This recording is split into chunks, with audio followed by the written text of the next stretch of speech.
Hi everyone, and welcome to the Expert Dialogue podcast by Precious Kalu. And today I have a very special guest, and she's actually on the screen right now. And she's no other person than Shara Ruffin.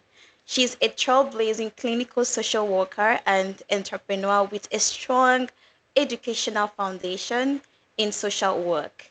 She has built a remarkable career specializing in grief, trauma, mindfulness, and mental health.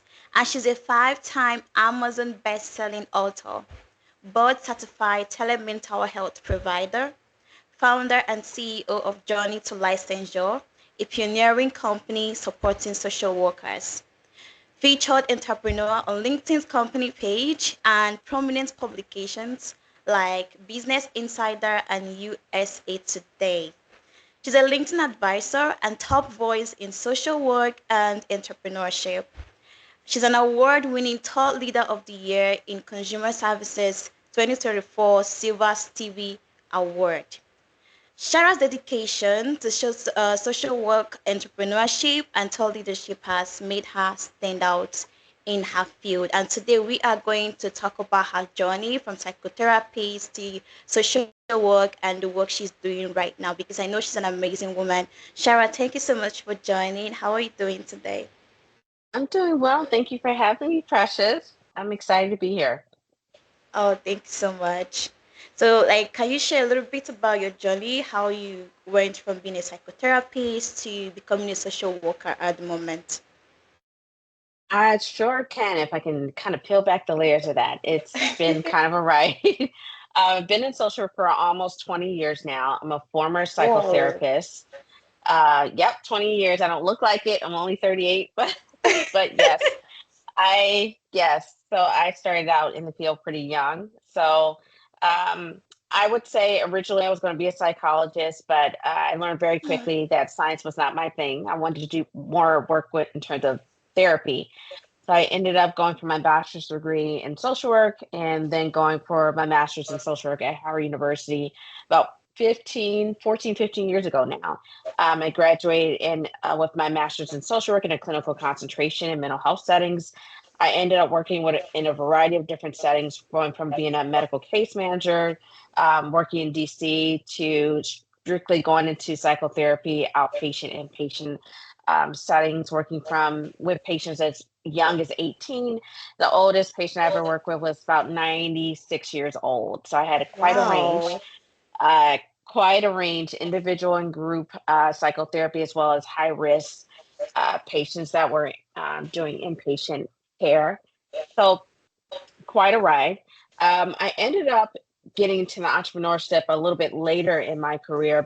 I've been an entrepreneur for about 4 years later now. Journey to licensure was born from my struggle of struggling to pass my exam. So I had a 10-year journey where I had to get qualified for hours to sit for my clinical exam in social work. We have several different licensure levels. So bachelor level has a licensure, master level has a licensure, and the clinical, we usually have to get 2 hours, 2 years of required hours, 3,000 hours, two My years. It took me a goodness. decade. So it took me 10 Wow. years to qualify. And it was because of life. I had a lot happen between the time I graduated from my master's up until Mm-hmm. 2020 from losing my first daughter, my firstborn. I had her, she was a stillborn, having another child who's medically compromised during my military marriage. I was shortly divorced shortly after Jaden was born that same year. I think he was about almost 1 years old, and Jaden also had a life-threatening illness where if he needed to go to the hospital, he was in and out the hospital for the first 5 years of his life. While I was Wow. working as a full-time psychotherapist and single mom, I was pretty depressed during that time while being a therapist, but having to help people. But I was also dealing with the fact my life was in pieces. I was working 3 hours away from home, no car, just public transportation. My job was in an industrial park, which means there was a bunch of tractor trailers everywhere. So rain, sleet, snow. I was getting up, dropping my son off to his godmother at 4 o'clock in the morning, and I was off to work. Often staying there until the late hours of the evening, and still having to travel back about 3 hours. Wow. about a bus and a train to get back and forth to work. I did that for about almost 10 years. Um, and it was just, it was a lot. But LinkedIn kind of came into play a little bit later. I started getting on LinkedIn and building a presence there as a therapist, sharing my work, sharing my passion for helping my clients.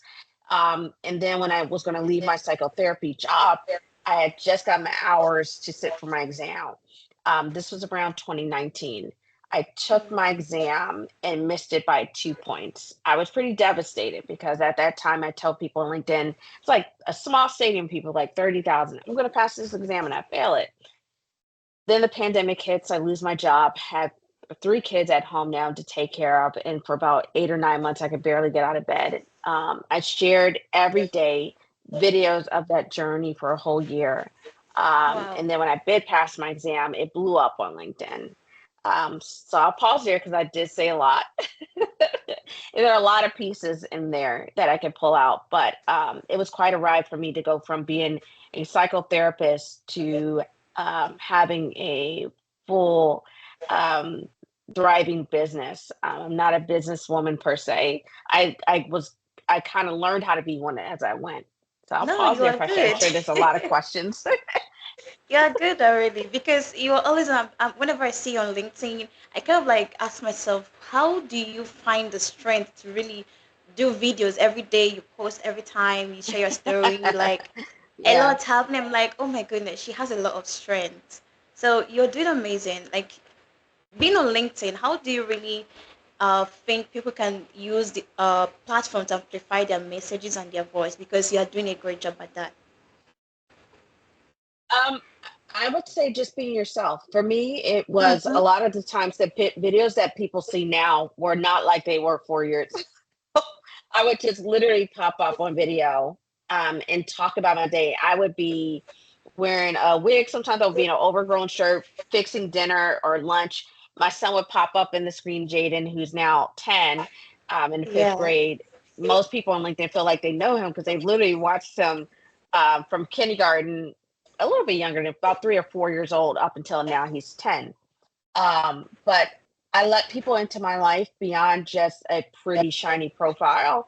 I wanted people to see that journey of what I was going through at the time. And I think for me personally, that's what separated me from everyone else. Was everyone was Mm-hmm. doing business posts or trying to sell something. I was on LinkedIn doing video when I had nothing to sell, nothing. What I didn't know I was doing at that time, that whole year that I was trying to figure out how to take this exam, every day I would get on video and show people like, hey, I'm depressed, but I'm still trying to pray and figure out how to get through this.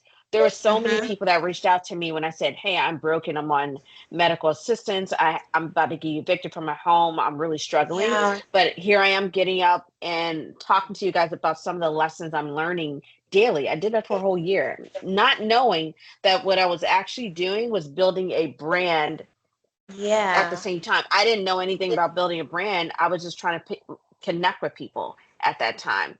But ultimately, it led to me, of course, right now being on LinkedIn's company page. I have a billion users. Yeah. Like it's just amazing. Yeah. So it's been quite a journey. We're actually right now, I had to take down a link. Beverly Shin, who's the product manager, she told me that there's a picture of me outside of LinkedIn CEO office, Ryan. I have to put it back up when they finish the wall. So there's a wall installation in Mountain View, California, where they put member stories, and my stories featured right outside of his office. Which I was like, Wow. huh? And she told me the picture, but I had to take it down because they're not. She's like, oh, we're not done with the installation yet. I'll give you an update when it's finished because I guess she said it wasn't finished yet, and I had posted it because I was so excited. But I let everyone know in my LinkedIn, they're like, "Hey, it'll be back up there shortly." I'm waiting for the finished wall. But to be featured in LinkedIn's actual building was like, okay, this is getting interesting. I Yeah. really never looked at it as I am like the princess of LinkedIn or anything like that. I looked at it as my story of me sharing and constantly connecting with people led Mm-hmm. me to the place that I'm at now. LinkedIn was a That's true. launching pad for me in a way that I never thought it would be. I met a lot of powerful mentors through there. that have led me to share my story on LinkedIn, among other platforms as well. Wow, that's right. And in all these things, like you've been able to, even when you were not emotionally stable, you were still able to help other people and still maintain that balance. So, how do we maintain a healthy boundary to help our emotional well being? I would say self-awareness. I honestly, Precious, I still struggle with it at times too, because I've had to learn throughout my, even being an entrepreneur, being a mom, Mm-hmm. being a partner, it's and caring for someone that's terminally ill. People still ask me like, "How are you doing this?" I was like, "I'm really not." I have my moments where I'm struggling, and I still have a lot of clients that are dependent on me. I Yeah, try to show up the best way I can, but I always make sure to first take care of myself first. So, the yeah, best advice I would give anybody that's looking for a balance: understand that there is none. yeah, There's life, there's your life.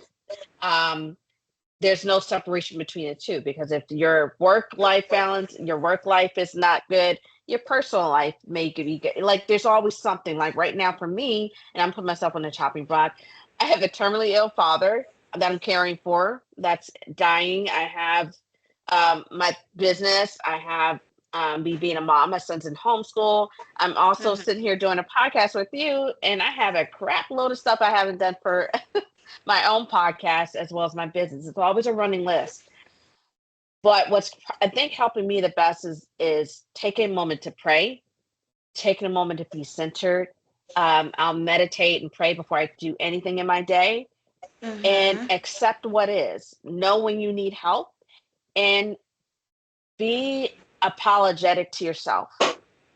Like yeah, right now, I haven't posted since yesterday on LinkedIn. I was like, I'll probably post something later for everybody, but I like for my audience to know, like, hey, I'm human. I have all these things going on. You guys are seeing all these LinkedIn things, but I'm over here on the struggle bus trying to figure out what's happening. But I think that's the part, Precious, that people, there's the iceberg effect.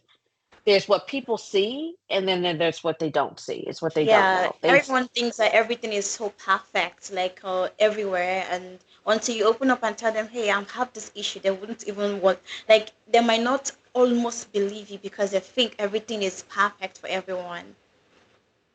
Yeah. Yeah, I get that a lot. And with LinkedIn especially, I think that's why for me I share lately it's been a lot of me posting mixed posts, and not so much Mm-hmm. my work right now with passing exams. I haven't even posted any of that stuff since last week.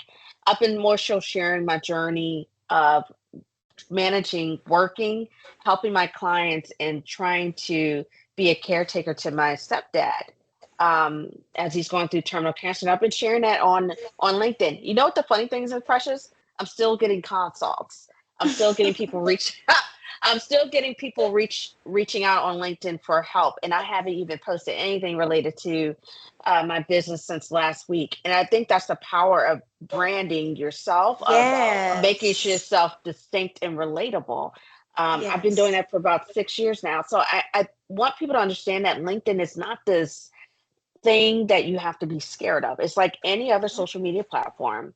But unlike other platforms, LinkedIn has been this beautiful place, at least for me, where I've been able to be accepted for being me, but allowing people to come along that journey of, yes, here are all the awards, here are all the accolades, here are all the things that's happening.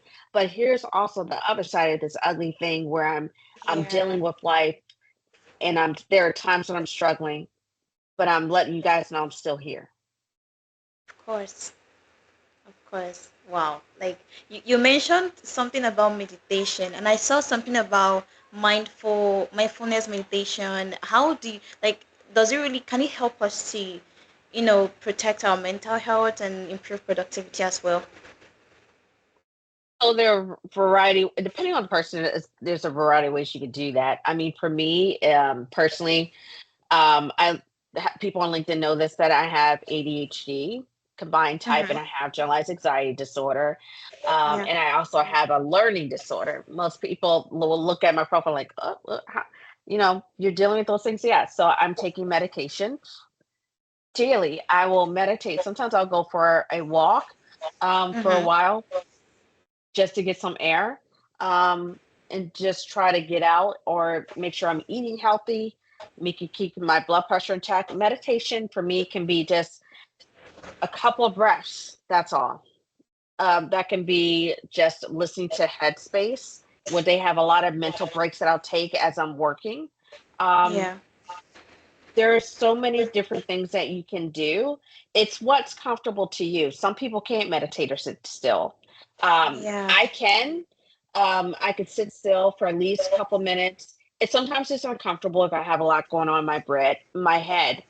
But for me, being able to become self-aware that my chest hurts, my head is hurting, there's somewhere else in my body where I may be uncomfortable.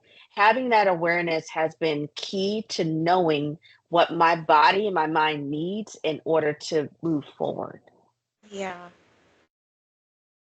So I would say, without being too clinical or even taking a therapist hat off, is thinking about what are the things that pour back into you.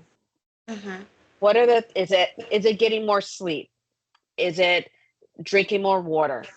Is it changing your diet? Is it taking small steps to start getting moving, exercising? Is that taking a walk? Is that getting on a treadmill? I just started exercising and trying to get my blood pressure under control. Part of that was realizing that I can't do everything, that I need to rely on my team to do things.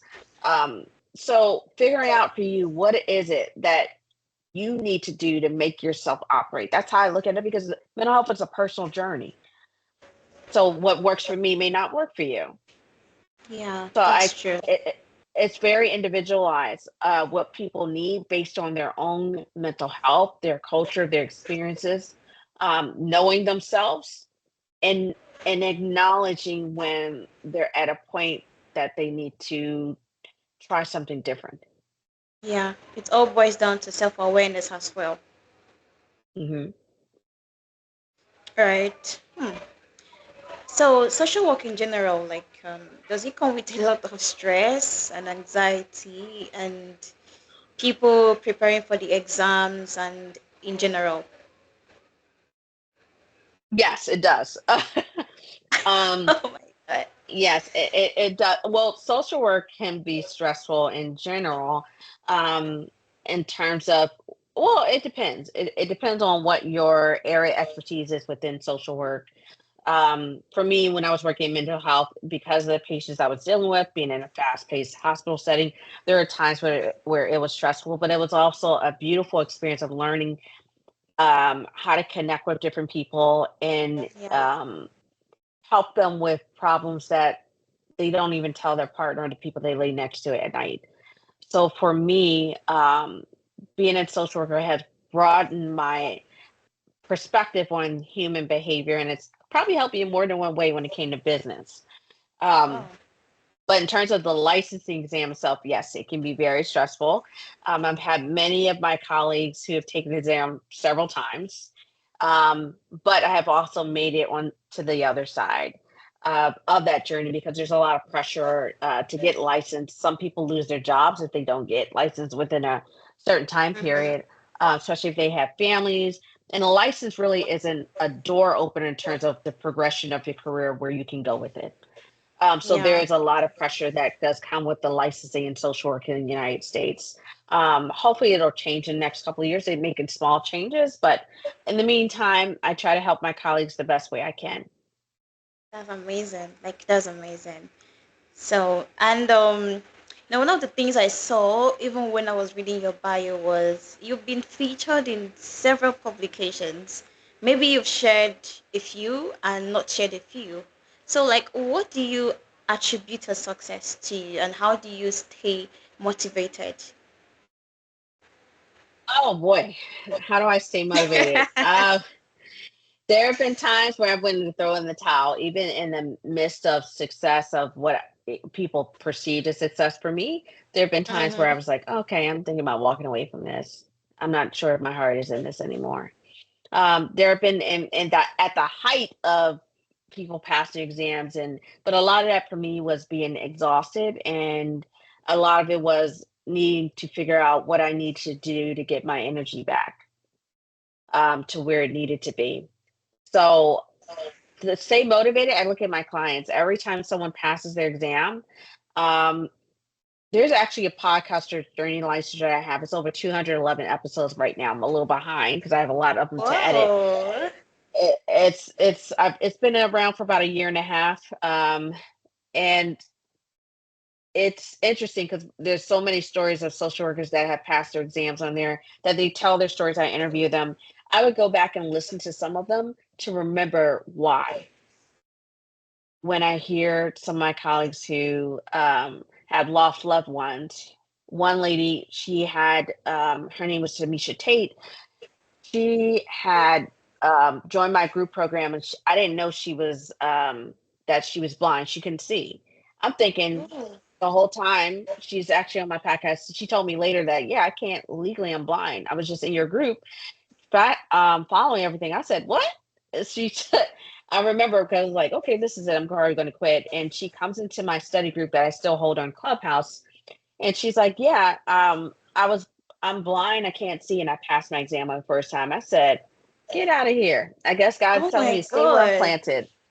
So I was like, okay, I'm going to stay. But there was a point in time where I was just like, okay, maybe I need to look at other parts of my journey that I might want to get into. But it's like God tells me every time that I'm just thinking about quitting or changing my trajectory, someone else passes the exam or has this heart wrenching story of what it took for them to pass. I'm like, well, I guess I'm still here. I'm going to stay. Mhm. So I end up staying. But yeah, it's been quite a journey. It'll be 4 years in January. I can't believe it's been 4 years, but it's been quite a ride, and I feel like I'm still just scratching the surface of what I'll be able to do with my colleagues, especially with LinkedIn being the way it is right now for Mhm. me. So there's Wow. so many opportunities. So Of course. Like I saw your books on Amazon. Are they still on Amazon? Like your 90 yes, they days are. of prayer and 90 days of inspiration. Yes, they are. So my 90 Days of Prayer book it was one of two journals that were got me to five-time Amazon bestseller status within a week. Um, Wow. Both of those books were journals that I made in, what was it, 3 weeks. They were both 100 pages each. They were both published 3 months apart from each other, but I got them done in about almost a month, both at the same Wow. time. My goodness. What So, inspired you to write those books, really? um, from my own journey of being depressed that whole year after not passing my exam, I ended up writing both of those as my own little. They were originally in a scribbled up notebook of my son's fifth grade, not fifth grade, kindergarten notebook, and I would write down scriptures, prayers of just hoping that God can help me find a way to get out of where I'm at. Mm-hmm. Um, and that scribbled up notebook turned into two journals for social workers to help them pass their board exams. Wow.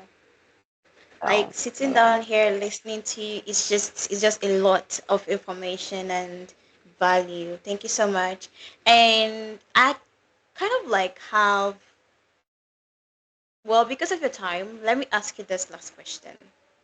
Your company, Journey to Licensure, you have a blend of skills and services and everything. Like, can you walk us through a little bit about it and how people come into the programs and pass their exams? So Journey to Licensure is more of a holistic approach to the licensing exams. We have officially three different arms of services besides the exam services. We also work with social workers to build their LinkedIn presence, to give them support around not only building their presence, but just professional coaching in general in social work. We've had quite a success with social workers who have gone on to have successful private practices, become authors. One of them, her name's Dr. Wright, who I'm coaching through her clinical exam right now. She became a Wow, six-time Amazon bestseller during her time of coaching with me. Um, amazing. so, so, and I had another colleague of mine who actually launched her own national mental health directory for Black therapists around the country. So, a lot of my social workers don't just focus just on the exam portion. They're always looking to broaden their professional horizon. So helping them to do that and sometimes providing clinical supervision for them as well, Yeah. if they need it. So a broad range of services. Most people know me for the exam part of it, but I do also provide mentoring and professional development for social workers as well. Wow, that's amazing. Thank you so much. Thank you, thank you, thank you. What advice are you gonna give us, like in general, in maybe life general, branding general, LinkedIn, and every other thing? The one piece of advice I would give is it really goes back to getting beyond your own fear.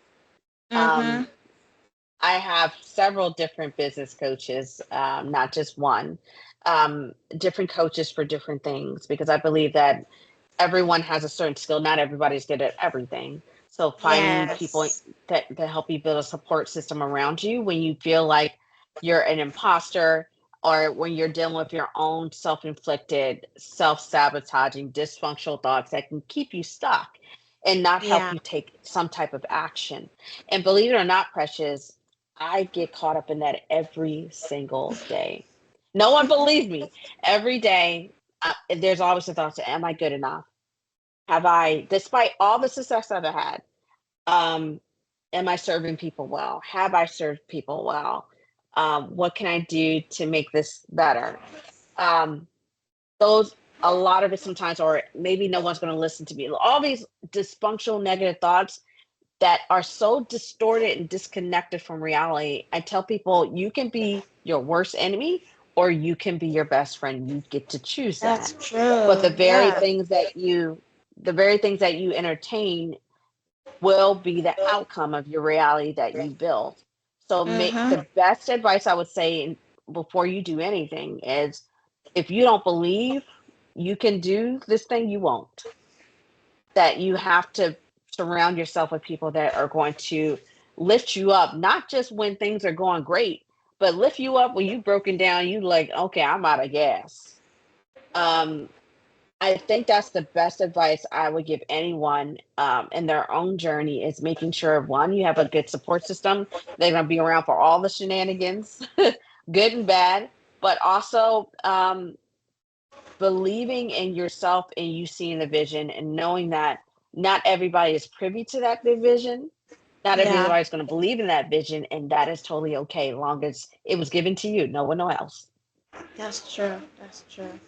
Wow, thank you, thank you, thank you so much. I really appreciate you for all these valuable and insightful words you've given us.